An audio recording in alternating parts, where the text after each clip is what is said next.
So good day. I thought today I'd cook Vichyssoise, which is the potato and leek soup. The reason I started this channel was because when I went to hospital for my operation, I was well prepared because I'm by myself, I live alone, I don't have anyone. So I had to be, I thought, when I finish the operation, I get home, I really don't want to be cooking all the bloody time. And so I thought, I made myself a whole bunch of soup because I knew when I came home after the operation that my mouth was going to be all swollen, and so I couldn't really eat. So all I can do is drink and maybe some mash or something like that. So that was the reasoning behind starting this channel, was to provide a resource for other people who are in my position. They're about to have operation, or they've had the operation, or they're recovering from the operation. And so I thought, why not? I used to be a cook in the Navy for 4 years, and so I thought I could use my skills cooking and sort of show some interesting recipes, because if you're limited to a diet of liquids and mashes, you know, it can be fairly limited because you end up having the same thing all the time. So I want to try and show different things you can have, that, you know, so you get a variety in your diet. And so this is Vichyssoise. Got some leeks, some spuds, some chicken stock, and you can get the chicken stock, like this is a cheap one in a liquid form. Continental make one that's got less salt, and you can also buy buy in gel form, in cube form, or in powder form. So anyway, you can get chicken stock. You can buy those big expensive boutique ones, you know, in the shops. They're very expensive. But if you're going to buy one of those, you might as well just go and buy a bloody chook and boil out and make a stock out of that. Okay, so when I come back, I'll do a little bit of preparation and see how we go. Okay, so I've prepped the leeks, taken the leaves off, and give it a bit of a wash. So bang this thing on.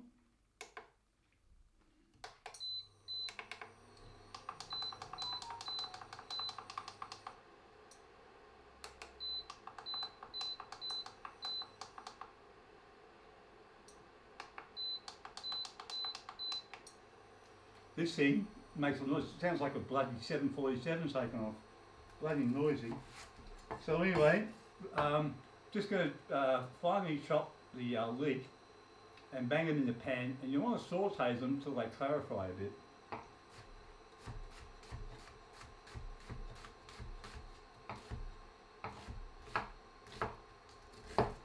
So, oh wonderful, something's fallen over in the bathroom. So, this is my fourth attempt at making this bloody video. If I ever see Vichyssoise again in my life, I'll be very happy, man. The first attempt, I think I may have had too many red wines, and the thing I tried to cook was so bloody complex. It was I just gave up. That was not last weekend, the weekend before. So then I tried again on Saturday to do the cooking video on Saturday, and I recorded the whole episode, made a nice pot of Vichyssoise, no problem, and then I downloaded the film into the computer and started watching it. I had no sound, like a silent movie, you know, like a Charlie Chaplin thing. So anyway, apparently that stupid microphone up there has to have a battery. I thought you just plug it into the camera and gets the power from the camera and Bob's your uncle, away you go. No, it's got to have a bloody battery in it. So I spent the afternoon filming my cooking segment, and there's no bloody sound. So that gives me the shits. So then yesterday, I put a battery in the microphone, and then did my filming, and then what had happened, I got through to the end, and then of course I downloaded the first one. It looked really nice. I thought, okay, that was not too bad. And then the second segment, like the second scene of this basically, me chopping, is all blurry. So what had happened was, when I was setting up the camera, I inadvertently touched the touch screen, because the camera I've got is a Nikon D5600, and the LCD screen pops out, so you can use it like a monitor. Like I can see myself framed in the picture and everything. And it's touch screen, so you touch it and it'll focus on that spot. Well, I hit it with the lapel of my shirt inadvertently and changed the focal length on the camera. So then I go through and I finish filming the bloody thing, put it into the computer, everything's blurry. So that was take 3. So this is take 4. So 1, I've made something simple, so it's not hard to stuff it up. Then the second thing is make sure there's a battery in the friggin' microphone, and then thirdly, make sure the thing's in bloody focus. There you can. Usually, all my life I've been a procrastinator. I'm going to do this and I'm going to do that. And I never start. Some things I start, but generally I never finish them. So for me, this is a bit like a personal journey in some ways. One, I use it as speech therapy, so the more I talk, the better my tongue's going to be, because I had a chunk of it chopped off when I had my cancer surgery. And I had to do this to talk slower, because my voice coach, or therapist, she said I speak too fast. I should be aiming to speak about 120 words per minute. She says I'm chugging them out at about 250. She said, no one can understand you. You got to slow down. So okay, I'll slow down. So that's part of that thing. Another thing is personal growth. I want to do something different, and I think, I like this. I like doing this, cooking. I thought, well, I might as well do a cooking thing. It's pretty easy. I had to buy some lights. I had to buy a couple of cameras, a couple of tripods. This bench here I got from a big hardware company here in Melbourne, and it's like a 900 wide bench that you put underneath for your sink and everything. And then I got tabletop, the bench top, but they had to cut it to 1 metre, like a special order. So I had to get that done. That took two or 3 weeks, for God's sakes. And then I got some casters, the wheels on the bottom, because these things just come with plastic adjustable legs, so I give them the arse. And I put on some of these casters so I can move it around. And of course, since I've assembled this thing, it's never moved from here. So I went out and bought these induction cookers, not knowing that they would sound like a 747 when they take off. I got another one, so you can imagine 2 of these bloody things going. So I might have to go out and explore a Philips or something. They're a bit more expensive, but I'm going to get them to turn it on in the store to see if it makes a bloody racket. I can't put up with this crap. You want to hear me, you don't want to hear that. Yeah, so what we'll do is we'll just saute these in butter until they get down to clarify a bit, like when you do onions, you just clarify them a little bit. Usually you do it in the pot, but if I do it in the pot, all you're going to do is stare and look at me and just stare at a pot, and then at least you can see the food. So then what I'll do is I'll peel and wash the potatoes. There's a French girl I went out with, and she used to make use of all the little margarine containers and everything. She'd fill all those up first, and then she'd throw them in the bin. So at least they're still going to go into the rubbish, but at least they had some utility before they were thrown into the bin. So I thought I'd do the same thing here. I'll just peel these spuds, give them a bit of a wash, and then what we'll do is once this is finished, we'll put it into a pot. We'll dice up the potatoes, bang them in the pot, and then we'll get some the chicken stock, and we'll put that in there, and then we'll just cook it away for about 40 minutes, and then we'll finish it off. I'll put a bit of salt and pepper in there and a bit of cayenne pepper. Oh yeah, I got nice little cayenne pepper. Oh, these are good, these things. I got heaps of them, and they've got a magnet on the back. You can buy them at eBay, and they're as cheap as chips. Fair income, they're really cheap. So yeah, get yourself some of those, and I will let these sweat down a bit, and then we'll finish it off. Okay, the leeks are they've been sweated down.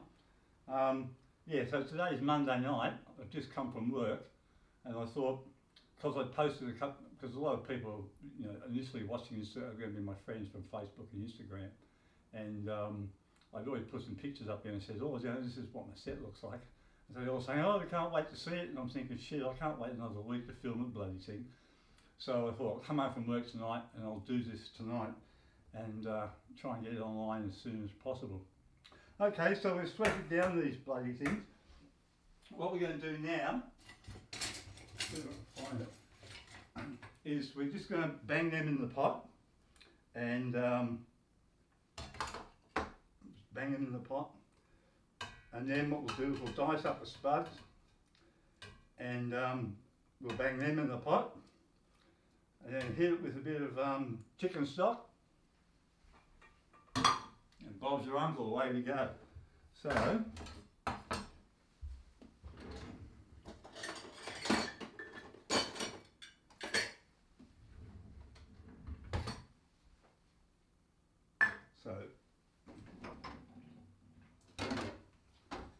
like to be well prepared. So, we've got this. God, it's like me lucky. This is the El Cheapo chicken stock. Oh, fuck's sake. Sometimes a bit of brute force works. Okay, so we're just going to dice up our spuds a bit. Don't have to be too flash about it. And we'll bang them in the pot. Yeah, so I was at work today, but I thought I'd better get this bloody thing out, otherwise it's like, again, promising but not delivering. And if you're going to make a promise, you've got to deliver, you know.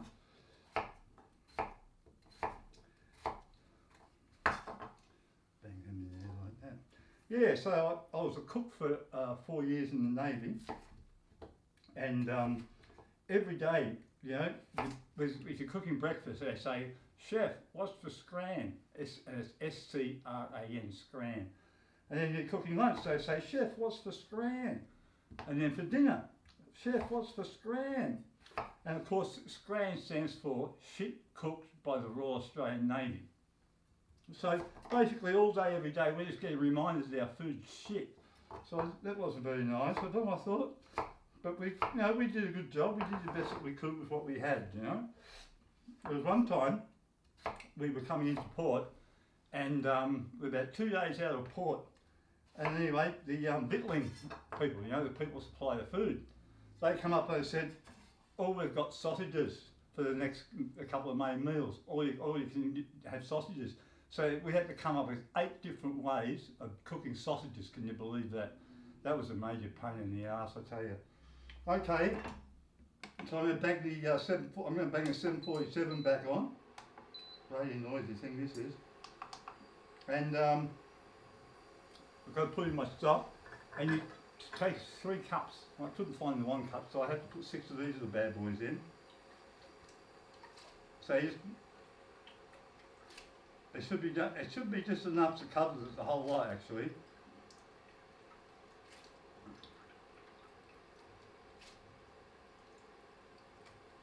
Okay, so that's the stocking. So what we're going to do now is we're just going to let that cook away for about 40 minutes, and then I get to play with my new toy, which I bought before I went into hospital. But I'll tell you about my new toy after this thing's cooked. I'll see you. Okay, so my toy. I love my toy. So I'll shut off the 747. Thank Christ, that bloody thing was noisy. Now I've got to put 2 cups of milk, cream, in the mix, and then we're going to zap it in the blender. Woohoo! So 2 cups of cream, beautiful. Actually, waste not, want not. These scrapers are good. Got some extra milk out of it, a cream out of it. Why do I keep calling it milk? I don't know what's going on. Oh well, it's getting late in the evening, it's about 8 o'clock. It's been a long day at work, as you can imagine. Okay, bang that over there. Alright, while it was cooking, what I forgot to do was to put in some salt, some white pepper and some cayenne pepper, and I put those in while it was cooking, so sorry about that. As you can see, this is a very, very slick production. Okay, now this bloody blender, I bought it because what I wanted to do was, because I knew I was going to be making a bunch of soups for my recovery after the operation. I thought, well, I'll get myself a blender, so when I make up the soup, I can put it through the blender, because when you're all swollen like that, you really can't have any lumps or anything like that. You just can't. You can't move your tongue, you can't move stuff around. It's very awkward to eat. So I knew this beforehand, because you have a clinic and you meet the plastic surgeon who does all the rebuild. You meet the maxillofacial surgeon, he chops all the shit out of your mouth. The ENT surgeon, ear, nose and throat, they do cut the shit out of your throat, because I had a tumour on my tongue and a tumour down the back here. So they had to cut that shit out. I had a clinic with the voice therapist and also a dietitian, but I said, don't worry about that, I'm a cook, I know what to do. So I knew that I had to have like really smooth soup. So I decided to buy this thing, and I went to Myers in Melbourne, and the lady says this is the most powerful one. It's got like a 2,000 horsepower engine or something stupid. I don't know what the ratings are, but 2,000 something. And so I thought, I'll buy this thing, beauty. So I came home, I loaded her up with soup, turned her on, and the lid blew off. Spray painted the back of the kitchen. The whole house was spray painted in soup. So I had to clean that shit up. So you only do a little bit, only about a third or so. Otherwise, I'm just going to blow the lid, you're just going to spray paint everything. Okay, so what we'll have to do it in batches, obviously. Got my trusty little measuring cup here. Now, because I shot this thing several times, this is my third time doing this bloody soup, I know that that's about 3 scoops is about the optimum amount that you want in there. Any more, you're asking for trouble. So we'll zap it away.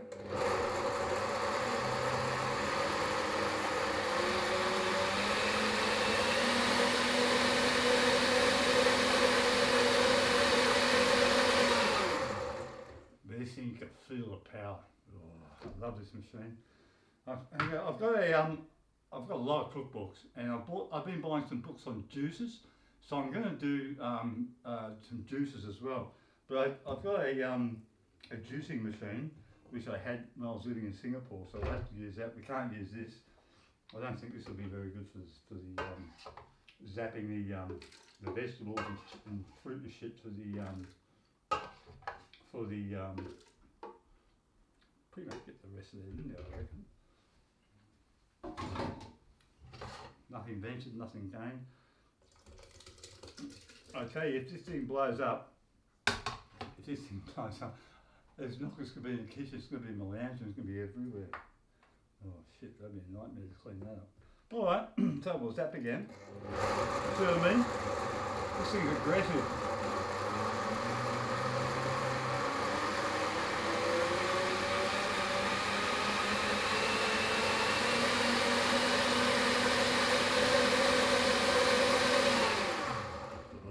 This toy. This is my favourite toy. Okay, I bought a food processor. I haven't dragged that out yet. That's got 15,000 attachments. There's 15 different wheels, and there's blending things and juicing things. And Christ almighty, there's so much stuff. I'll have to drag that one out and show you in a future episode. I'll do something in a food processor. And you can see all this shit that comes with the food processor. It's a freaking nightmare. So what I'm going to do now is I'm going to put this in the sink, and then what I'll do is I'll fill up to about here with cold water, and then that way that takes a lot of heat out of the soup, and then I can bang it in the fridge to chill down, and then once that's happened, then I can do the final reveal of the finished soup. Okay, so back again. So I decided that I put the pot in the sink and fill water to cool it down, and started cleaning. When I turned around, the water had gone over the side of the pot into the soup. So it's useless, it's totally useless. However, because this is the third time I'm doing this bloody video, I have some vichyssoise that's already cooked from the weekend. And hopefully the microphone's working. Hopefully the thing's in bloody focus. Because I don't want to do vichyssoise again. I really don't. So the next one I'll do is next weekend, and I'm going to make lamingtons. And it's a very, very Australian thing. Whenever you have family get-togethers, you know, everyone brings a plate of food. Well, someone brings a plate of lamingtons, and there's always one auntie that's a better cook than everyone else. Everyone else hates her guts because she's a brilliant cook, and she makes these lamingtons, and the kids, everyone love them, and you can see the other mothers sitting around there steaming with envy. So anyway, I'm going to make some lamingtons for you. I've got a CWA cookbook. It's the Country Women's Association, and I'll explain to you next weekend what the CWA is. But anyway, yeah, so with this soup, just bang it into a bowl, and then get some cream, pour some cream, just stir it in, and then you can put some parsley on top, chopped parsley. The French recipe, the recipe I used was from Raymond Oliver, who's a very famous French chef. And they recommend getting some chervil and putting it in there, but you can also get some watercress, and you can bang that in there as well. It's just presentation, I mean, you know, this just makes it look pretty. Okay, well that's the end of my first video, hopefully. Fingers crossed, I have to do another bloody vichyssoise. And I'll see you next week when I do the lamingtons. Thank you very much. Bye bye for now.